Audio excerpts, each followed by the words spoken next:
out on the picket line again. Unions are rallying their troops in what's becoming the toughest wage negotiation season for years. The gap in this sector does seem manageable, a 14% demand and 8% offer. But unions are talking tough. We've said to employers that this strike is likely to be the mother of all strikes that we had. On top of that, they want new benefits and say this strike will go on until they get them. What we cannot win when we out here on the street can never be won in the small room, in the boardroom. And that's our philosophy.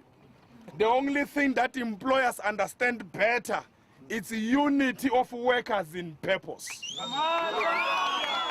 Now, unions say as many as 30,000 workers in the auto sector are now on strike. Employers say that number is significantly lower. But regardless, this is the kind of strike action that can start to cause severe disruption to a key sector in the South African economy. South Africa is an international car-making hub. It makes 500,000 vehicles a year and exports to 152 countries. But the industry reckons it's now losing $70 million every day in revenue and could lose far more down the line. If we prove ourselves to be an unreliable site for that export market, the consequence of that naturally is that the orders will simply go elsewhere, where they can be manufactured on a much more reliable basis. And the big loser at the end of the day will be South Africa.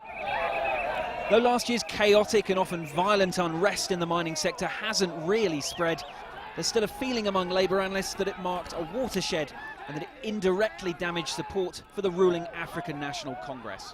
There's great pressure on the CCTV unions and others, but especially the CCTV unions, to deliver on promises at grassroots level, where they've been accused of perhaps being out of touch.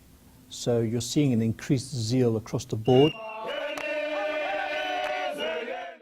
8 months until the country casts its vote, there's incentive to mobilise. Henderson, CCTV, Pretoria, South Africa.